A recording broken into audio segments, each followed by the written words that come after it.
धीरे धीरे पैरों के तरफ से शून्यता आती है, ये नाड़ियों की गति धीमी हो जाती है और श्वास रुकने लगती। जब श्वास रुकने लगती तो आदमी सोचता है कि कहीं मर न जाए, लेकिन मरता उरता कोई नहीं है। जब साधना में एकाग्रता आएगी तो सांस धीमी हो जाएगी और ये नाड़ियाँ जो है कि चलना बंद हो जाएंगी और प्राणों की सूक्ष्म डोर इस जीवात्मा के साथ जुड़ी रहती है। पूज्य महाराज जी सत्संग में बताते हैं कि जब यह जीवात्मा इस शरीर छोड़ करके ऊपर जाएगी तो ये देखेगी कि शरीर ये पड़ा हुआ, हम ये खड़े हुए। तो अपने मन को समझाकर गुरु के आदेश में लगाना। अब आप सोच रहे होंगे कि केवल कान में अंगुली डालकर बैठे रहेंगे तो हमारी चढ़ाई हो जाएगी। अरे भाई, गुरु आदेश का पालन ही गुरु भक्ति है और गुरु का आदेश जो भी हो जाए, हुक्म हो जाए।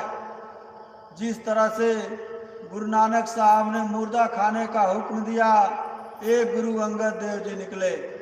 तो गुरु का जो आदेश हो जाए उसके लिए हमको और आपको समर्पित रहना चाहिए। गुरु कहें दिवस को रजनी, शिष्य कहें कितनी गई रजनी, हमको और आपको उस पर विचार ही नहीं करना। जो सतगुरु हमारे मुर्शिद हमारे कहें उस पर हमको अमल करना है। यदि मुर्शिद कहे कि मुसल्ले को दारू में भिगो दो तो भिगो देना चाहिए। उसमें हमको अपने तरफ से विचार ही नहीं करना है। जो हमारे मालिक, जो हमारे सतगुरु, जो मसीहा कहें उस पे हमको अमल करना चाहिए। इसी में हमारी भलाई है, इसी में हमारे जीवात्मा का कल्याण है। बाकी माया के छाया में और धोखे में भूल भ्रम अज्ञान बस हम यदि सतगुरु को मनुष्य समझ बैठे तो हमारा बेड़ा पार नहीं हो पाएगा। जन्म जन्म मुनि जतन कराही, अयंत राम कही आवत नाही। अंत में जब संकल्प विकल्प बुद्धि और ये जीवन भर किए हुए कर्मों के हिसाब से अंत समय में बुद्धि बनती है और वही बुद्धि संकल्प विकल्प करके और जिस तरह की मति बनती उसी तरह का जीवन और अगला जन्म मिल जाता। यदि पशु वृत्ति भोजन आदमी करेगा, हिंसा हत्या करेगा, हिंसक प्रवृत्ति उसके अंदर रहेगी तो आखिर समय में वह मांसाहारी जीव के जोनियों में चला जाएगा। इस मनुष्य शरीर में कितना मांस खाए, कितना शराब पिए, यदि मांस खाने से पेट नहीं भरा तो अगला जन्म शेर का मिल जाएगा, गिद्ध का मिल जाएगा, कुत्ता का मिल जाएगा, सियार का मिल जाएगा। अब उस दुनिया में जाओ, वो तो मांसाहारी, कुदरत ने मांसाहारी बनाए जीवों को, अब उसमें जाओ और पूरा भरपेट मांस खाओ। अब सड़ी गली मांस के लिए इधर उधर जो है कि दौड़ो भटको और देखो एक जो है कि कमरे में थोड़ा मांस का टुकड़ा फेंक दीजिए और 5 कुत्ता उसमें छोड़ दीजिए, तो सुबह जब उठ करके देखेंगे तो किसी की पूंछ कटी हुई, किसी का पेट कटा हुआ, किसी का कान फटा हुआ और इस तरह से मांसाहारी जीव आपस में लड़ते हैं। इनकी बुद्धि हिंसक होती, हिंसक प्रवृत्ति के ये होते हैं। तो जब मनुष्य पशु वृत्ति भोजन करेगा तो उस तरह का हिंसक जो है कि हो जाएगा।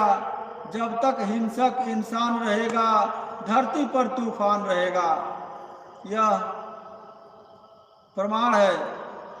और एक कमरे में बकरी 5 बकरी बांध दीजिए, 10 बकरी बांध दीजिए और एक बोझ उसमें जो है कि हरा चारा डाल दीजिए। सुबह में देखेंगे तो पागुर करते हुए मिलेंगी। शाकाहारी और मांसाहारी का ये जो लक्षण है अलग अलग होता है।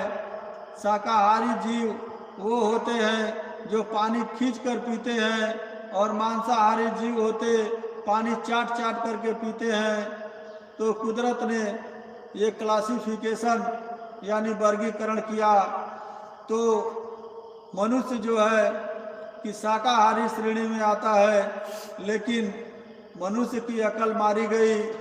वह छोटे छोटे जीव जंतुओं को मारकर काटकर अपने जिह्वा के स्वाद के लिए,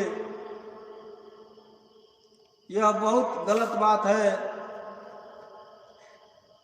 ऋषि मुनि महात्माओं और साधु संतों की ये आदिकाल से अनादिकाल से ये परंपरा का यह समृद्ध देश कहा जाता भारत। भारत भूमि महात्माओं की भूमि है और यहाँ पर पहले से ही ये भारत की महान विभूतियाँ पूरे विश्व को नचाया करती। अपने योग बल, अपने आध्यात्मिक शक्ति के बल पर इसी को विश्व गुरु कहा गया भारत को। तो आगे समय वो आ रहा है कि सारे विश्व के लोग दांतों तले अंगुली दबाएंगे भारत की आध्यात्मिकता को देखकर। भारत में एक पुरुष जन्मा कहीं है जिसकी शक्ति का पारावारा नहीं है। तो आगे वो समय आ रहा है कि लोग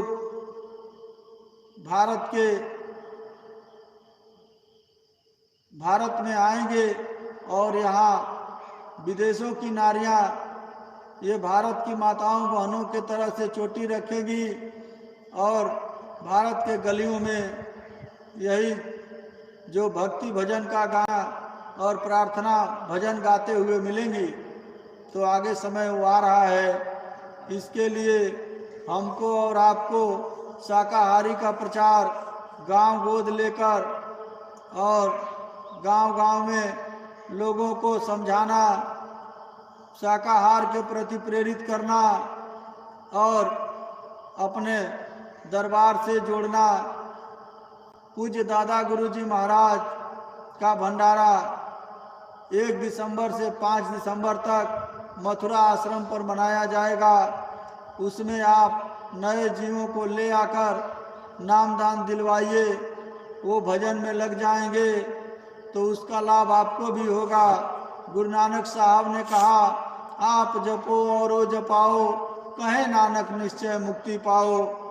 तो समय को देखते हुए हम और आप अपने काम में लग जाएं। नित्य नियम से अपने दैनिक कार्य जिस तरह से हम करते हैं उसी तरह से आप सुबह में चाय पीने में, काफ़ी और काढ़ा पीने में जो समय देते हैं वो समय आप किसी गांव में चले जाइए, एक घर में बैठकर और आधे घंटे का समय दीजिए। उसमें जो है लोगों को समझाइए गुरु महाराज के बारे में, जीवात्मा कहाँ से आई है, आप कौन हैं और मरने के बाद फिर कहाँ जाएंगे। यह मनुष्य शरीर किराए का मकान है, थोड़े समय के लिए मिला है। ये हमारे पहले जो लोग चले गए, ये लोग सब कुछ छोड़कर यहीं चले गए। तो ये सब उनको समझाएंगे, बताएंगे और ये बताएंगे कि भजन के द्वारा ही आपकी जीवात्मा का कल्याण होगा। भगवान जीते जी मिलेगा, मरने के बाद किसी को नहीं मिलेगा। और इसका रास्ता सच्चे संत महात्मा महापुरुष बताएंगे।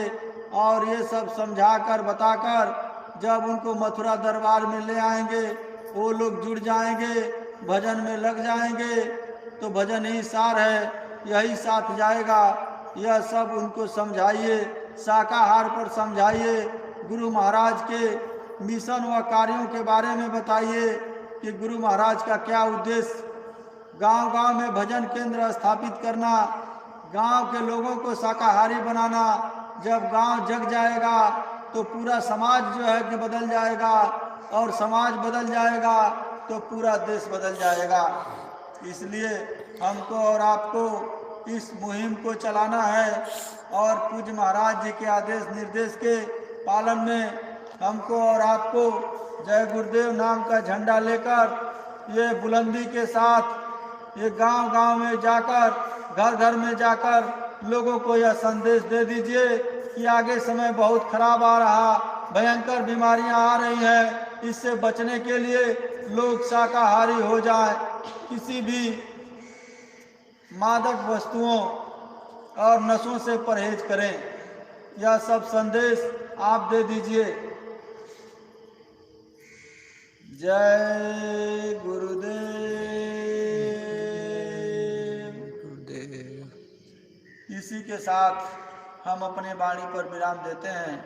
यदि कहने में कोई त्रुटि भूल चूक हुई हो तो हमको छोटा समझकर माफ